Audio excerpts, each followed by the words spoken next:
لو طفلك بيزن كتير وبيعيط ومش راضي يسكت مهما اتكلمتي معاه او عاقبتيه او حتى زعقتيله او حتى ضربتيه مع ان ده غلط وممنوع ومش عارفة برضو تعملي ايه معاه، انا هقولك على الحل.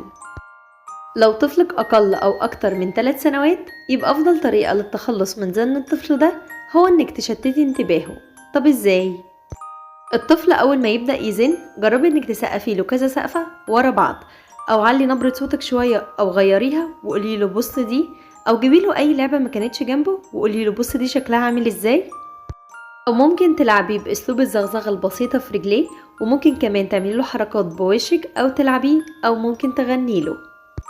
وهتلاحظي فجأة ان الطفل بدأ يسكت خالص وبدأ يلفت انتباهه كله ليكي وعاوز يعرف ايه ده اللي بتعمليه.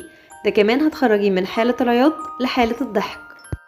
ولو الطفل اكتر من 3 سنوات هتزودوا بس على اللي احنا قلناه ان دايما يكون في اتفاق مسبق بينكم قبل ما تعملوا اي حاجة، وكل ده علشان نحاول نتلاشى قدر الامكان الزن والعياط.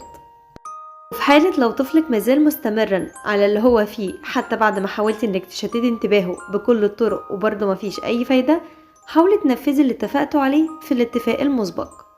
كرري نفس الطريقة كذا مرة، هتلاقي تطور كبير في رد فعل الطفل، وما تنسيش تكافئيه لو بطل زن.